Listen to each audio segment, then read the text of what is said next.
Hello दोस्तों, क्या हाल है आप सभी का। स्वागत है आपका चैप्टर 31 में। Chapter 31 low tide. सुबह होने वाली थी और जैसे ही पहली हल्की सी सनलाइट उस काले समुद्र पर पड़ती है, अचानक पूरा ब्लैक सी वायलेंटली हिलने लगता है। पानी ऐसे मूव कर रहा था जैसे कोई जिंदा क्रिएचर रोशनी से डर कर भागने की कोशिश कर रहा हो। सनी धीरे से उठता है और प्लेटफॉर्म के एज तक जाता है। नीचे देखते ही उसकी आंखें शौक से खुल जाती है। समुंदर पीछे हट रहा था, पहले धीरे धीरे, फिर इतनी स्पीड से कि कुछ ही मिनट्स में वाटर लेवल बहुत नीचे चला गया। जहाँ पहले से सिर्फ स्टोन प्लेटफॉर्म दिख रहा था, अब वहाँ ह्यूज वेट रॉक्स और जायंट क्लिफ्स नजर आ रहे होते हैं। थोड़ी देर बाद सनी रियलाइज करता है कि वो एक मैसिव हाइट पर खड़ा है और नीचे का सी ऑलमोस्ट गायब हो चुका है। लेकिन असली हॉरर तब स्टार्ट होता है जब ब्लैक वाटर के अंदर से लाल रंग के जायंट स्ट्रक्चर्स बाहर आने लगते हैं। दूर दूर तक रेड कोरल जैसे शार्प पिलर्स राइज हो रहे थे। वो किसी जंगल की तरह लग रहे थे, लेकिन एक नाइटमेयर फॉरेस्ट।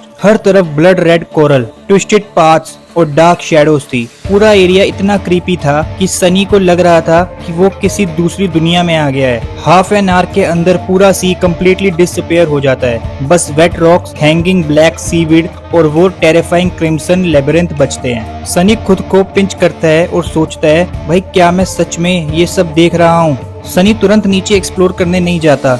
उसे लगता है कि अगर सी डिसअपियर हो सकता है तो कभी भी वापस भी आ सकता है। और ऑनेस्टली उसे नीचे जाने से ज्यादा डर उस चीज का था कि शायद कोरल मेज के अंदर छुपी हुई थी। इसलिए वो खुद रिस्क लेने के बजाय अपनी शैडो को भेजता है एक्सप्लोर करने के लिए। शैडो साइलेंटली क्लिफ से नीचे स्लाइड करता है और लेबिरिंथ के अंदर घुस जाता है। अंदर के रास्ते कम्प्लीटली कंफ्यूजिंग थे। कभी नैरो पाथ्स, कभी डेड एंड्स और कभी डार्क टनल्स जो कोरल के अंदर डिसअपियर हो जाते थे। पूरा मेज इतना ट्विस्टेड था कि सनी का दिमाग ही घूमने लगता है। तभी एक्सप्लोर करते वक्त शैडो एक हॉरिफाइंग सीन देख लेता है। मेज के बीच में एक जायंट शार्क लाइक मॉन्स्टर की डेड बॉडी पड़ी है, लेकिन उसकी सिर्फ आधी बॉडी बची थी, बाकी आधा मिसिंग था, जैसे किसी ने उसे एक ही अटैक में फाड़ दिया हो। उसकी बॉडी से फ्लैश और ऑर्गन्स बाहर निकले हुए थे और उसके around hundreds of monsters feast कर रहे थे। ये क्रिएचर्स किसी नाइटमेयर से कम नहीं लग रहे थे। उनके पास मल्टीपल लॉन्ग लेग्स थे, क्रैब जैसा आर्मर्ड बॉडी था और ऊपर ह्यूमन लाइक टोर्सो।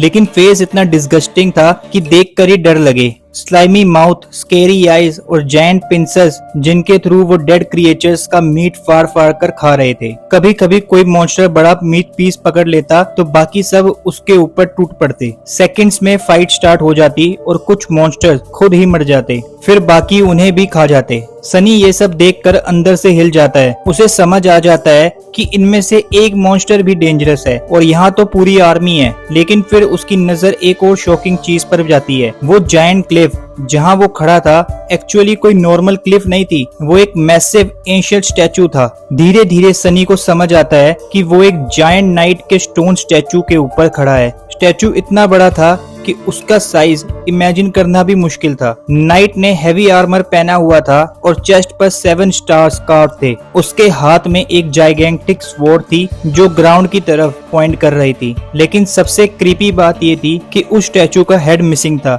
ऐसा लग रहा था जैसे किसी इंसेनली पावरफुल क्रिएचर ने उसका सर तोड़कर अलग कर दिया हो। सनी हर तरफ देखने की कोशिश करता है, लेकिन उसे वो मिसिंग हेड कहीं नहीं मिलता। पूरा दिन सनी वहीं बैठकर नीचे का हॉरिफाइंग वर्ल्ड ऑब्जर्व करता रहता है। लेकिन जैसे ही सनसेट होने लगता है, सडनली नीचे से लाउड रंबलिंग साउंड्स आने स्टार्ट हो जाते हैं। सारे मॉन्स्टर इंस्टेंटली पैनिक में भागने लगते हैं। कुछ कोरल टनल्स में घुस जाते हैं और कुछ जमीन के अंदर हाइड हो जाते हैं। और फिर ब्लैक वाटर वापस आना स्टार्ट होता है। पहले छोटी स्ट्रीम्स, फिर एक मैसिव फ्लड। कुछ ही मिनट्स में पूरा कोरल लेबिरिंथ दोबारा सी के अंदर डिसअपियर हो जाता है। Giant statue, monsters, coral forest, सब कुछ ब्लैक वाटर के नीचे चला जाता है। एंड में सिर्फ सनी का छोटा सा सर्कुलर प्लेटफॉर्म पानी के ऊपर बचता है। और तब सनी फाइनली समझता है इस नाइटमेयर वर्ल्ड में दिन और रात के साथ पूरी दुनिया चेंज होती है। दिन में सी डिसअपियर होता है और रात में सी वापस आ जाता है मौत लेकर। थैंक यू दोस्तों, मिलते हैं नेक्स्ट वीडियो में।